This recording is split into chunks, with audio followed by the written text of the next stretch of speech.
Welcome to Mint Canvas Studio. Today I will teach you how to create a simple calendar checklist to plan your monthly tasks. This template is an easy yet effective way to plan your monthly chores, to-dos, and appointments. The calendar will help you organize your month and achieve your goals faster. You can use it on its own or duplicate it in another spreadsheet. Just click on the little arrow beside the tab name, click Copy To, and then click on Existing Spreadsheet.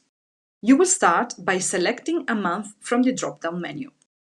Then select the year. As you can see, the calendar will adapt, and the title will correspond with the data you input. You can use it for as many years and months as you want just by duplicating the original. You can then fill your days with chores, tasks, to-dos, goals, appointments for the month, and a little progress bar at the top of each day will let you know how much you've accomplished after you mark the checkboxes. If you're interested in making something like this, stick around and I will show you step by step how to create this exact template.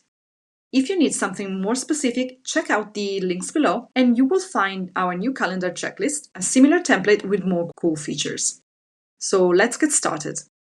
I suggest you follow my directions and do every step in the same cells I use. This way it will be easier to correct a mistake by checking the formulas on the screen. And remember, if you're using worksheets in another language, the formatting of the formulas might be different from mine. So be sure to check the directions Sheets provides you when selecting a formula. Starting on a blank page, we select cells B2 and B3. The interval you will see in the right corner will say B2, B3. Now click Merge. Do the same with cells B4 and B5. Move on to cells B7 and B8 and merge again. And again with cells B8 and B9. Now write month in cell B2 and year in cell B7. It's time to tidy things up. Start by resizing column B, right-click on the letter and select Resize Column. Write 150. I want more space to write down the months. Let's give our spreadsheet a bit of formatting so it looks nicer. Click on the little gray square at the top left corner of the sheet. It will select the entire spreadsheet. Now choose Center, then Central Align, and then the Wrap option.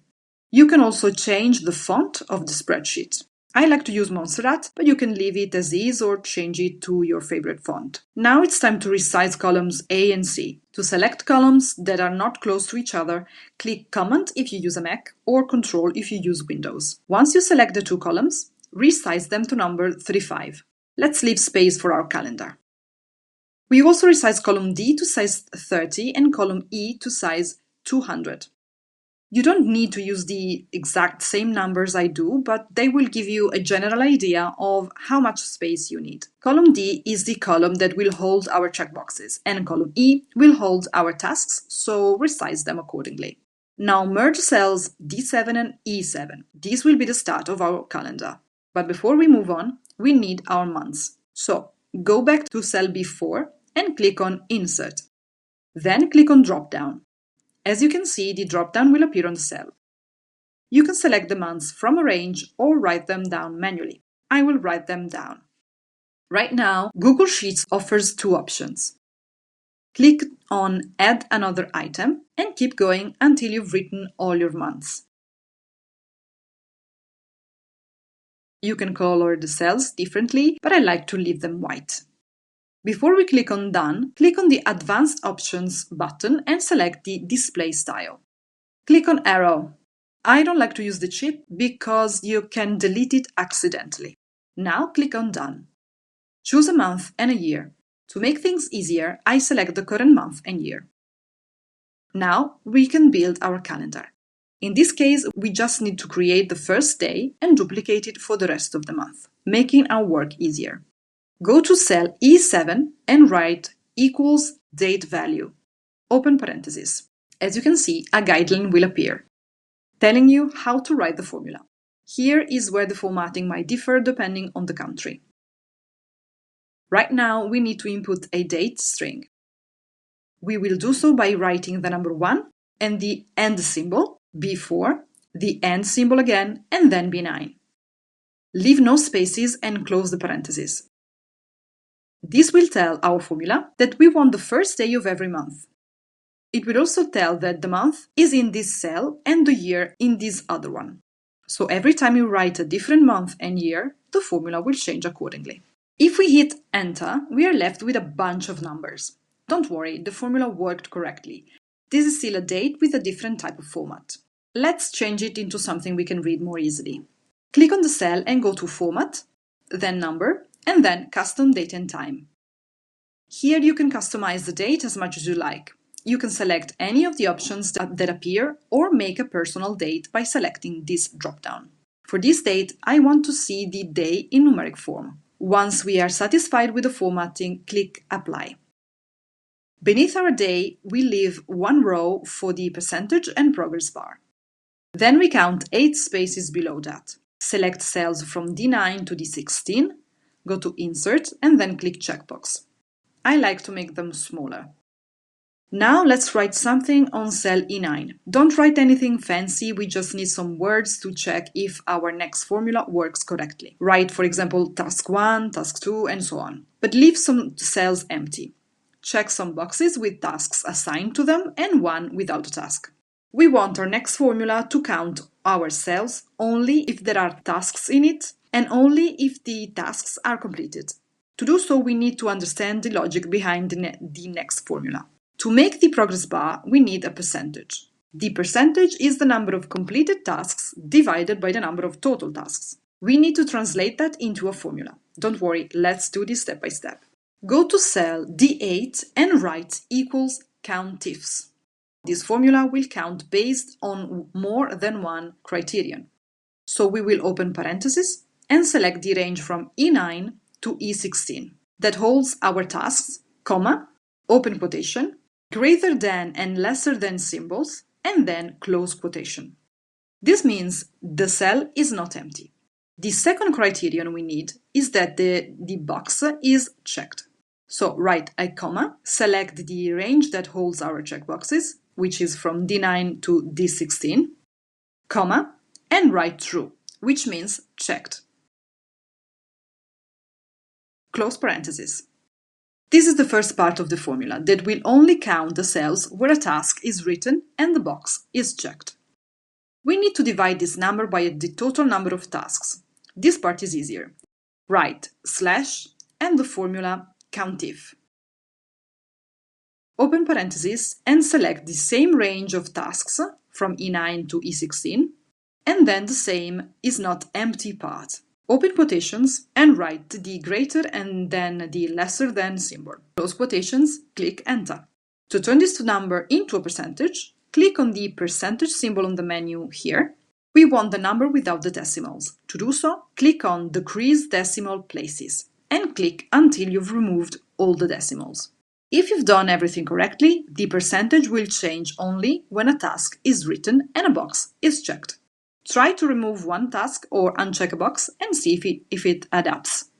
If not, check the formatting of the formula.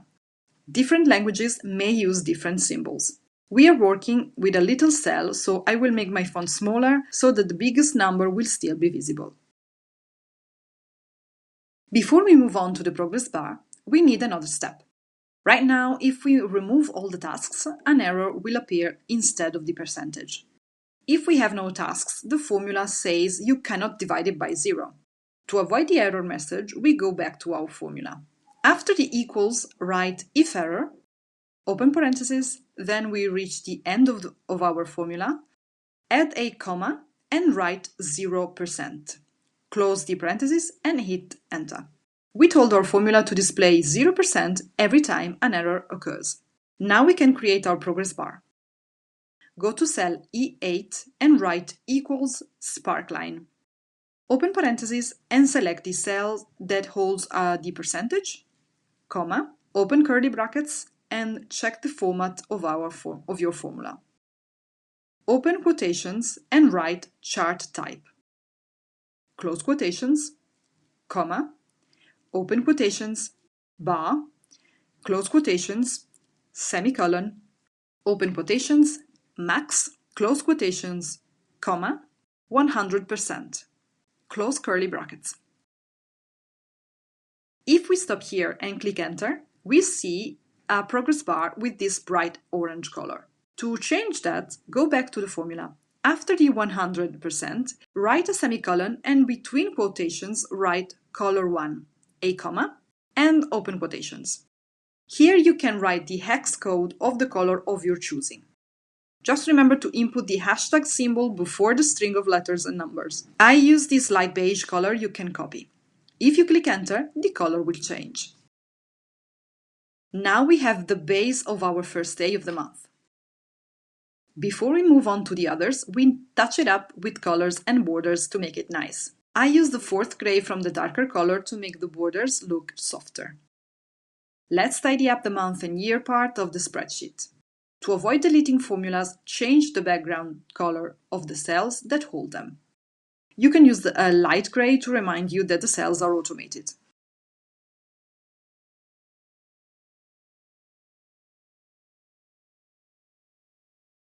Once everything looks neat, we can add the weekday on top of the day.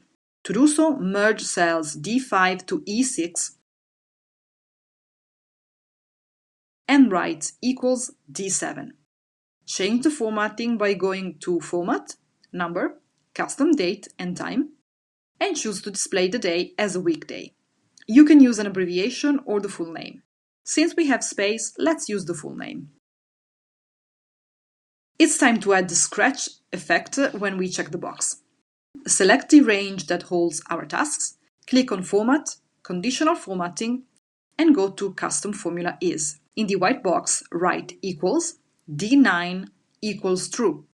As you can see, the cells next to a checkbox will turn green. In this little menu, you can customize the effect you want. Pick a different color for the font, leave the background as is, make it italic and add the scratch effect. Click on Done. Everything is ready to duplicate, but I will add another step. This is something I do to every calendar, but you can skip it since it's not super necessary if you plan to use the template just for yourself. I don't like that the calendar messes up when we don't have a month and a year selected. I want the calendar to be empty. To fix it, I use a simple formula. Go back to cell D7, right after the equals, if, open parenthesis, is blank, open parenthesis, before, comma, and another comma. And then leave the date value formula as is. Since before will be referred to for each of the days, we need to fix it. Click on before and press F4 on your keyboard. A $sign should appear before the B and the number 4. If not, do it manually. Hit enter. We said to the formula what to do when before is empty. The two commas mean nothing. So if before is empty, do nothing. Now it is finally time to create the rest of our monthly calendar. Select columns D and E, copy and paste them on column F. If you do so, you'll see that we copied everything we need. The size of the columns, the colors, and the scratching effects are there, and so is the progress bar. The only messed up formula is the date one, but that's an easy fix. Let's select cell F7 and delete the date value part of the formula.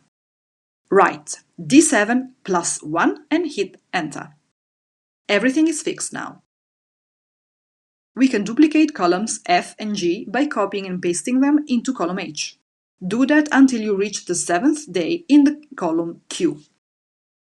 The first week is ready. To create the second, select the range from D7 to Q16 and copy and paste on cell D17. The formula is messed up again. To fix it, let's click on the cell D17 and delete the date value formula again. This time we will write D7 plus 7 to add 7 days to the previous week. Everything is now fixed again.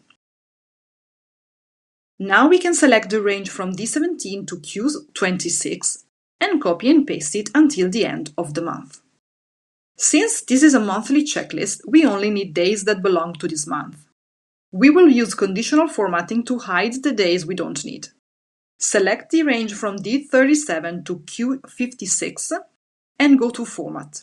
Click Conditional Formatting, add another rule, select Custom Formula Is. Write equals day, open parenthesis, D37, close parenthesis, lesser than symbol, 14. Instead of highlighting the days in green, choose a muted color or make the font color the same as the background. We can also highlight today with conditional formatting. Select the entire calendar range from D7 to Q56 and add another rule. From the dropdown, select Date Is, and then make sure that the second dropdown says Today. In the formatting style, you can select a different shade from the other days and a different colored font. I also made it bold and italic to make it stand out. Click Done and Today will be always highlighted. It's time to give a title to our calendar. I like to show the month and year on top. Merge cells from D2 to Q3. I put the border underneath to make it look more neat. Now write equals before and symbol, open quotations, click space, close quotations, and symbol, and B9. Hit enter. Every time you change month and year, the title will change. Now, a trick to delete all the rows you don't need is to click on row 58 and then click Shift, Ctrl, and then down arrow a couple of times. Right-click and select Delete Rows. You can do the same with the columns from S to Z. Right-click and delete them all. And now we will get rid of the grid lines and create our own. Go to View, then Show Grid Lines, and then I will add some internal borders to our calendar. You can select a lighter color for the inner borders, but in the end it's your template, so you can decorate it as much or as little as you want. The important thing is to learn the formulas and check that everything works properly. My suggestion is that you empty this template and leave it blank. Uncheck all the boxes and remove all tasks. Call it something like original. Instead of using it, duplicate it and use the copied version. This way you don't need to delete all the tasks month by month, and you can keep track of your progress throughout the year. Now you know how to easily create a task calendar. You just need to change the month and the year, and the calendar will adapt accordingly. Did you enjoy the tutorial? I hope you found it helpful. Don't hesitate to let us know if something isn't clear. If you need something more complicated, check out our monthly task tracker in the link below. Thank you so much for watching. I'll see you in the next video. Bye bye.